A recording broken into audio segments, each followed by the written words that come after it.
Hello, fellow peasants. Today we'll be talking about the slasher trinity and who scares me the most, Michael, Freddy, or Jason. I've done other videos where I talk about the scariest looking characters in horror. I've talked about who would win among the core four, Ghostface, Michael, Freddy, Jason, who would win if they all got in a fight, some battle royale, you know what I mean? So I'll put the links to those down in the description below, so you can check those out whenever you want. But this is just based on the Trinity, Michael, Jason, Freddy, and how scared I get when I watch the films, not based on who would be the scariest to run into in real life or just conceptually. This is based on how does the film make me feel between the jump scares, the lighting, everything, just taking it all in. And not just a handful of the films or one of the films, how does, in general, the whole franchise make me feel about the character? How do they scare me? Number 3, right off the bat, Jason Voorhees. Jason Voorhees is creepy, man. He is a creepy motherfucker. In the first one, he's nasty looking. He jumps up out of the water and tries to kill the bitch. And but it's not so much like Jason's looks that are creepy. It's more of just like the camp setting. The camp setting. You're in these dimly lit cabins. You're out in the woods. There's just the moonlight, the lanterns, and the windows from the cabins, and your flashlights maybe. And these kids are walking around in these films and getting killed, and it's creepy. There's nothing creepier than being out in some camp environment or the woods at night and someone trying to kill you. So Jason is number 3 on the list. He doesn't scare me in terms of his looks, because he just looks like a pissed off construction worker in my mind. Yeah, he's slimy sometimes and this and that, but he doesn't really creep me out in terms of just his looks, really. It's more or less just the overall environment and the aesthetic and stuff like that that gets me. It's the campgrounds at night that freak me out about Jason. Next, Freddy Krueger. Freddy Krueger is a nasty, creepy looking motherfucker, and the dream sequences are very, very creepy. Things outside the dream sequence are what they are, but inside the dream sequences, all kinds of really fucked up visuals, man. Freddy isn't just by himself creepy looking because he's burnt and all that, and he's got the blades for fingers.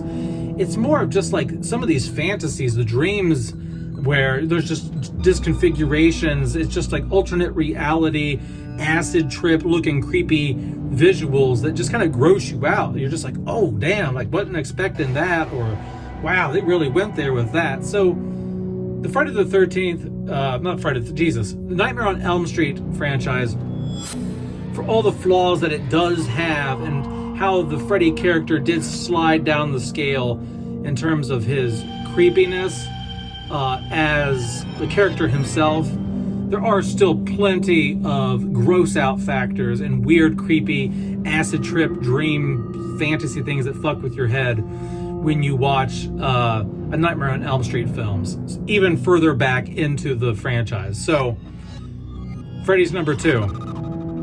And number 1, obviously, all that's left is Michael Myers. Michael Myers is creepy looking. The fact that he just has no motive. There's just no motive other than he's just fucking evil. He killed his sister Judith when he was 6 years old, went away for 15 years, came back to Haddonfield, murdered a bunch of babysitters. There's just no motive there. I know Rob Zombie tried to give him some motive, like his redneck dad and shit used to pick on him, whatever. But when you watch I don't want to say that Rob Zombie films are not a part of the franchise. I just see them as extended, I don't know what. But anyway, the atmosphere, the pacing, the tension, especially in the first film, the slow burn is he's slowly closing in. You always see Michael further away from a distance until the end where he's the closest. You don't see Michael's mask up close in the film in 1978 until he's on the phone with Laurie after he kills what's her name? Is it Linda? Maybe? No? I don't know. he kills the blonde, and he's on the phone. Like, it's a slow burn. Like, you slowly watch him stalk them and get closer and closer and closer and closer as the movie progresses. And as the franchise progresses, you see more of Michael. Michael's mask change. They're not as creepy as the Shatner mask as they go on. Now, in the later installments with David Gordon Green's, they did great job with the mask. They did such a good job. Christopher Nelson did an awesome job with Michael's mask in the David Gordon Green trilogy. But all in all, guys, man, just like when I watch a Halloween film, you know, it's set around Halloween. You got the leaves blowing down the street. It's that fall atmosphere in like a good portion of the films, except for a handful that don't really have that Midwest fall atmosphere. But that's a good creepy atmosphere.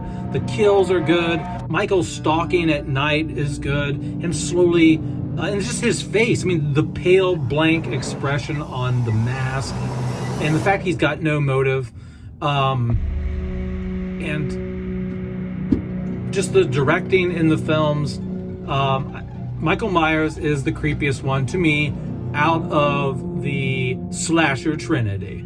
But that's it, guys. Just wanted to let you guys know real quick how I ranked the slasher trinity, the top 3, the Mount Rushmore of freaking slashers. Let me know down in the comments below your ranking for these 3. Maybe you even want to throw in Ghostface or Chucky into this, maybe. Let me know down in the comments below, who is the scariest slasher in your opinion? All right, peasants. Peace out. Bye-bye.